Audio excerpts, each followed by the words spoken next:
आज के लेक्चर में हम लेसन नंबर 3 को डिस्कस करेंगे, जिसमें हम इम्पोर्टेंट अजम्पशंस अबाउट सिमेंटिक्स को डिस्कस करेंगे कि कौन से मफरूज़ा चार्ट होते हैं सिमेंटिक्स के बारे में। रेफरेंसेस हैं, सेंस है। सबसे पहले हम रेफरेंसेस क्या है और सेंस के बारे में डिस्कस करते हैं। रेफरेंसेस क्या है? कहता जी these terms were introduced by Friedrich Ludwig Gottlob Frege in his treatise entitled अब्बर सीन एंड बिडियूटंग from 1892 translated English one on sense and references. कहते हैं कि ये टर्म्स इन इस राइटर ने इंट्रोड्यूस करवाई, तो उसके बाद उसने इसको एक्सप्लेन किया। References has to do with relationship which holds between expression and what that expression stands for on particular occasion of its utterance। references मतलब लिंक कैम करना है, रिलेशन कैम करना है, किसी भी चीज़ को रेफर करना है एक दूसरे के साथ, उसको हम रेफरेंसेस कहते हैं। According to C, references a relationship by which language looks on to the word is usually called references. मतलब जो रिलेशनशिप होता है लैंग्वेज की लुक में ऑन टू द वर्ड के लिहाज से उसको reference. Thus references can be concluded as the meaning of word any language which exist in the real world. मतलब जो रियल वर्ल्ड में कोई लैंग्वेज मौजूद है उसको रेफरेंसेस कहते हैं। अलान describes that sense is decontextualized meaning abstract from innumerable occurrence in text, sense related to the complex system or relation between linguistic elements themselves। कहता है ये एक complex system होता है linguistic elements में, concerned only with the intralinguistic relations। According to the seat, semantic links between elements with the vocabulary system is an aspect of their sense। It can be concluded that sense exists in the world and this is a word-to-word relation। मतलब sense का जो link होता है word by word होता है, हर लफ्ज के साथ होता है। उसके बाद अटरेंसेस, सेंटेंसेस एंड प्रोपोजिशन क्या है? According to him proposition is a declarative sentences. हम प्रोपोजिशन को डिक्लेरेटिव सेंटेंसेस कहते हैं, सिंपल सेंटेंस कहते हैं। जिस तरह when utter to make statement that is to say something true or false about some state of affair in the external world. मतलब किसी के चीज़ के बारे में बात करना कि वो ठीक है या गलत, उसको हम डिक्लेरेटिव सेंटेंसेस कहते हैं। The word proposition has come from philosophy and is the lowest level of language. Proposition are word that exist in the lexical and have a meaning. मतलब लेक्सिकल है और इसके मीनिंग होते हैं। Sentence is a group of abstract grammatical elements obtain from utterance. Sentence को कहते हैं कि एब्स्ट्रैक्ट एलिमेंट्स होते हैं जो मुख्तलिफ तरीकों से अटरेंस से हासिल किए जाते हैं। Well form string of word put together by grammatical rules of language.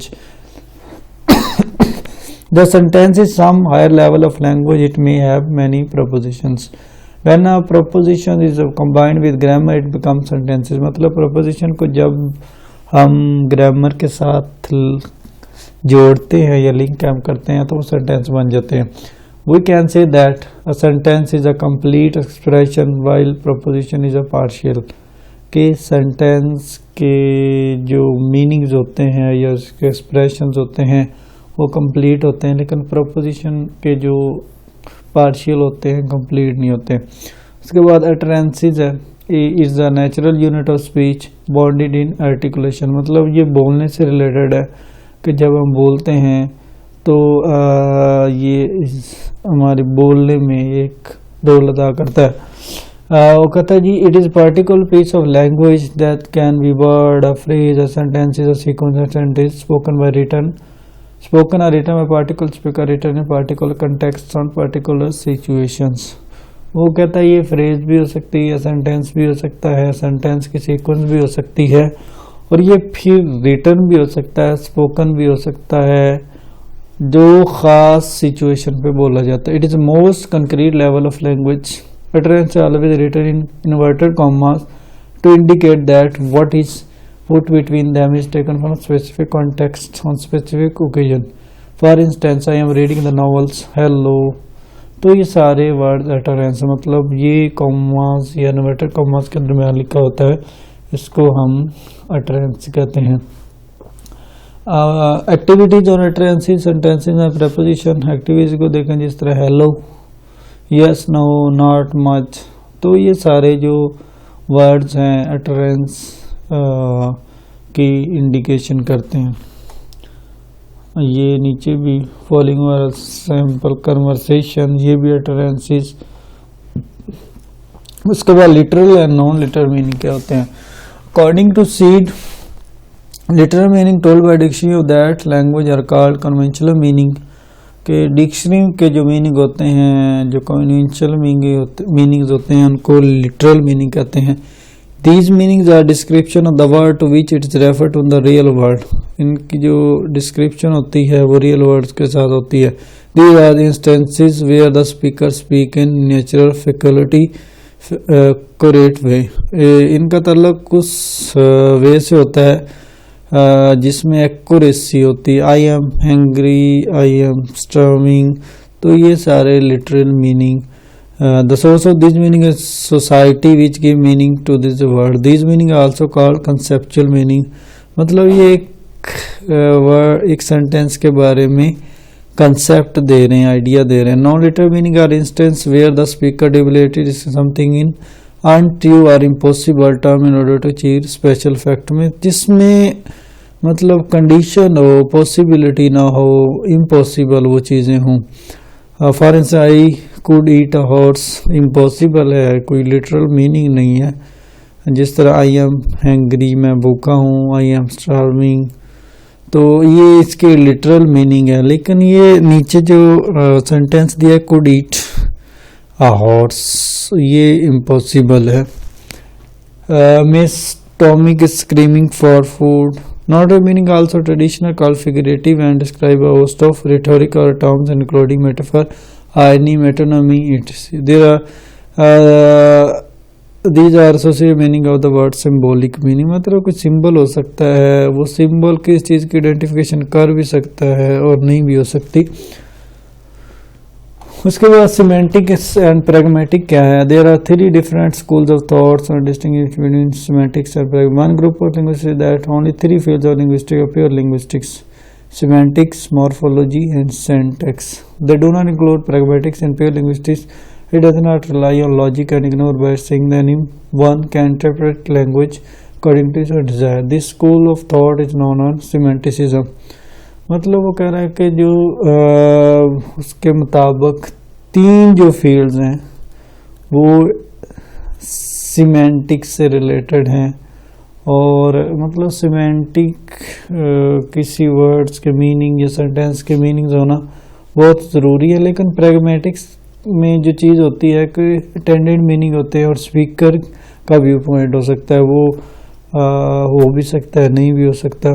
तो सीमेंटिक्स ज़्यादा ऑथेंटिक या वैलिड है. While other group of linguistic hold that semantics is only study of conceptual meaning, but real conversation take place within pragmatics. दूसरे वे से अगर देखें तो semantics के जस्ट conceptual या concept क्लियर होता है, लेकिन असल जो conversation होती है वो pragmatics में होती है. Without pragmatics everything is useless because without its meaning will be partial and incomplete. This school of thought is called pragmatism. कहता जी प्रैग्मेटिज्म के बगैर हर चीज़ बेकार है, उसके कोई मीनिंग नहीं है, या मीनिंग होंगे भी तो टू सम एक्सटेंट कुछ हद तक होंगे, कंप्लीट नहीं होंगे. कहता this school of thought pragmatism कहते हैं कि pragmatism is very important in your text, in your conversation. तो ये स्कूल ऑफ थॉट बहुत इंपॉर्टेंट है कि प्रैग्मेटिक्स या जहाँ नहीं है वहाँ मीनिंग्स या सेंटेंसेस बेकार हैं. With the third most reason school of thought is view point that both semantics and pragmatics are important. दोनों ही बहुत इंपॉर्टेंट है. अकॉर्डिंग टू दैम, उनके मुताबिक pragmatics give non literal meanings and semantics give literal meaning, मतलब जिस तरह हमने लिटरल मीनिंग और नॉन लिटरल मीनिंग्स को डिस्कस किया कि प्रैग्मेटिक्स में नॉन लिटरल मीनिंग्स होते हैं, मतलब कोई भी स्पीकर का व्यू पॉइंट हो सकता है। जब हम कोई बोलते हैं, कोई भी वर्ड बोलते हैं, तो डेफिनेटली कोई सेंटेंस जब बोला जाता है तो वो ठीक भी होता है, गलत भी हो सकता है, हमारा व्यू पॉइंट होता है और रीडर इसको अंडरस्टैंड करता है। जिस तरह हमने कोई सेंटेंस बोला है तो मे बी सेंटेंस हम रॉन्ग भी बोल सकते हैं, तो वो नॉन लिटरल मीनिंग में है। तो लिटरल मीनिंग में ये कि कोई भी वर्ड्स या सेंटेंस बोला जाए तो उसका कोई सीक्वेंस होगा, कोई लॉजिक होगी। When concluding this, we can say that semantic is concerned with the sentence meaning in language, and pragmatic is concerned with the speaker meaning in social and context. तो and पे उसने दो lines में दोनों को conclude कर दिया है कि सिमेंटिक्स जो है वो सेंटेंस मीनिंग है और जो प्रैग्मेटिक्स है वो स्पीकर के मीनिंग है। जो वो जब डिफरेंट कॉन्टेक्स्ट में, डिफरेंट सोशल एरिया में, इन्वायरमेंट में जब वो यूज़ करता है तो वो उस पर डिपेंड करता है कि वो उसके मीनिंग्स को किसके साथ लिंक करता है। तो semantics and pragmatics both are very important. Semantics में लिटरल मीनिंग्स होते हैं और प्रैग्मेटिक्स में नॉन लिटरल मीनिंग। सिमेंटिक्स में सेंटेंस मीनिंग्स होते हैं और प्रैग्मेटिक्स में स्पीकर मीनिंग्स होते हैं अकॉर्डिंग टू सोशल कॉन्टेक्स्ट।